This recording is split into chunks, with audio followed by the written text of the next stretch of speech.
Hey there, guys. It's a Friday afternoon right before Memorial Day weekend. We've been very, very busy all week, and we've got a balls to the wall Saturday coming up as well before being closed Sunday and Monday. Hey, what I'm planning on doing this weekend, and what I suggest everybody does this weekend, is really take time to evaluate your dreams, your goals, and your business. And when you're doing that, you need to make your goals big, guys. A lot of y'all really are not asking what you need to be asking out of yourself. You're dreaming too small. When we have small goals, you take small steps to get to those small goals. You need to set great, big, gigantic goals, and then figure out the incremental steps and incremental goals to reach those. So just take this weekend, really picture how you want your life to look, and just dream it. I mean, if you have to go to the beach, I'll do this all the time. I'll be at the beach this weekend. I'll probably lean back. I'll be reading a book or whatever, but I'll lean back and close my eyes, and I'll just imagine what my life is. What does my life look like? And I'll almost physically put myself in it, where I feel like I'm already living it, that I'm already doing it. And as soon as you start imagining that, then what you do is subconsciously, part consciously, part subconsciously, you start taking the necessary steps to really reach those dreams, those goals, those ambitions. Something happens. I don't know what it is, but when you start thinking about and imagining that you've already got what you dream, what you dream about, and what you're going for, is you start. People start coming into your life, and opportunities start coming into your life, and you recognize it. Your subconscious really recognizes it, and you take those steps to meet those people, to talk to those people, and to get to make those dreams and those goals come true, and to hit those incremental goals to get to that great big gigantic goals. And when you set those real big goals, don't scare yourself away and look at everything that has to happen in between. Focus on each incremental goal that you set, and that's it. Don't look at the great big picture. If you look at the great big picture, you'll scare yourself away, and you'll start lowering that goal down. Set big, gigantic goals. One of the things that I'll be doing this weekend, and that you should be, is I'll be thinking of ways to improve our service. Mainly junk removal authority. That's my main priority right now. Partly junk doctors as well. So some of the stuff you might need to be thinking about. You need to learn how to answer the phones better. Do you need to answer the phones more often? How can I reach more people? That's my number one thought every day. Is how can I reach more people? Both back when it was junk doctors, it was always about junk doctors. How can I advertise? How can I sell? What steps can I take to reach more people?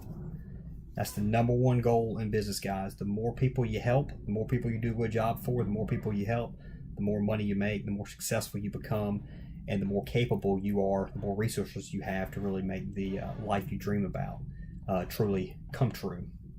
Some other stuff, do I need new equipment? We're good here at Junk Doctors. We've got all the equipment we need right now. But one of the things you might need to be thinking about is, do I need more equipment? Has my schedule been stacked? Have I been booked 3-4 days in a row, out? Am I not able to get to same day bookings or next day bookings because I'm short on people and short on vehicles? Well, in that case, probably need to hire somebody, and how do I go about doing that? So that's the questions you need to ask: is, do I need to add more equipment? Do I need to hire people? Are we not happy with the people we have? Do we need to fire people? All those questions should be going through your mind this weekend. If you can if you're at home, great. If you can get away, my best feeling is my best thinking is down on the beach. There's something about sitting in the sand, with the sun beating down on you, and those waves just rolling in, just listening to that. I don't know, it gives me my best ideas generally come sitting on the beach, and that's where I'll be this weekend, thinking about this type of stuff. And don't just focus just on your business too, guys. This weekend, think about, what can I do to improve my life? Is my body in the physical condition I want it to be? Do I need to eat better? Do I need to work out? I can tell you right now, the answer to that is mine is definitely no. I've been doing the workout thing right. I ain't eating right. So that's gonna be stuff that I've started improving now, and stuff that I'm gonna plan on improving moving forward, that I'm gonna think about this weekend. Am I neglecting my spouse? That's a question I've asked before, and any business owner out there, that's a very difficult. That right there is one of the most difficult things out there. If you're not careful, you'll take that spouse for granted, and that's something you really do not want to do. It's going to affect your life and your business in a very negative way. If your relationship is good, your business is going to be good. relationship, if you have a supporting spouse, and maybe a spouse that participates in the business, though don't expect that to be the case all the time. There's just a lot of times your spouse is not going to be interested in that area. Don't force it on them. It's just going to make your relationship worse. But make sure that do your very, very best when you're spending time with your spouse, that you're focused on him or her, and you're not focused on the business. And that right there is the single biggest challenge to our relationship is keeping my mind focused on her when when I'm with her, when it's family time, and that it's not thinking about other stuff. And that's how I'm wired, and that's something that I make a conscious effort every single day, and have been for the last several months, to make sure that when we're together, my focus is on her, not on the business and everything else that's going on. And I know that's a common problem on business. You need to make sure that you're not a common mistake.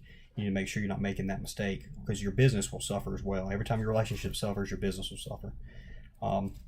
Those of you that got kids, what can you do to get more time with kids, with your kids? And whatever you need in life, just make time for it and do it. Whatever you've got to do, whatever you want to do, whatever you're missing on, you need to make time for. No matter when it is, you need to make time for. So one of the things you think about is, where am I wasting time?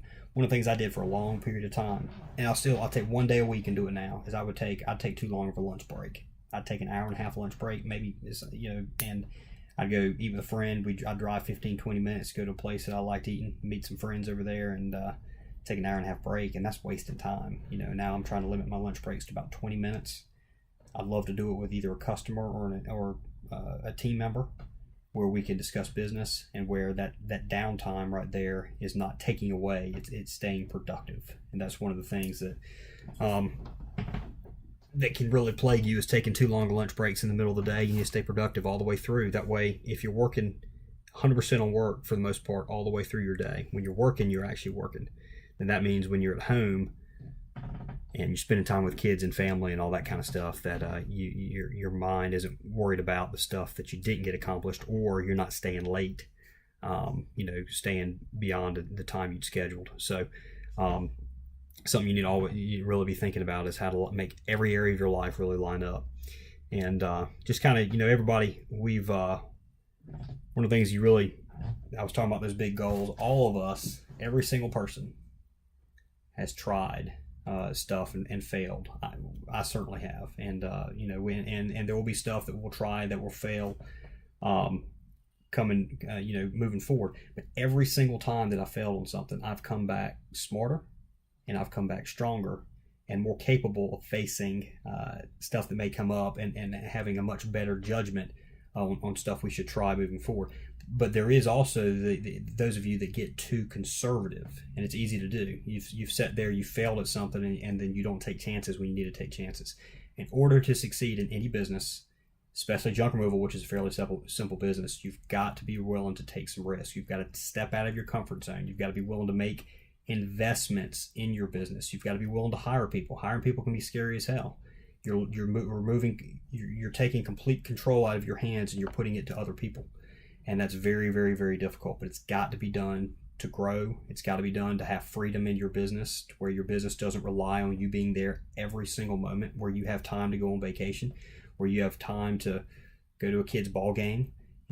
All of that has to get done by hiring people and having the resources to make it happen. And the only way you're ever going to have enough customers and reach enough people is if you take chances and you step out of your comfort zone on reaching new customers, as far as advertising and those sort of steps. So really take this weekend to figure out what you need to start taking chances on. You're being too conservative. Everybody, I almost guarantee is almost everybody is being too conservative.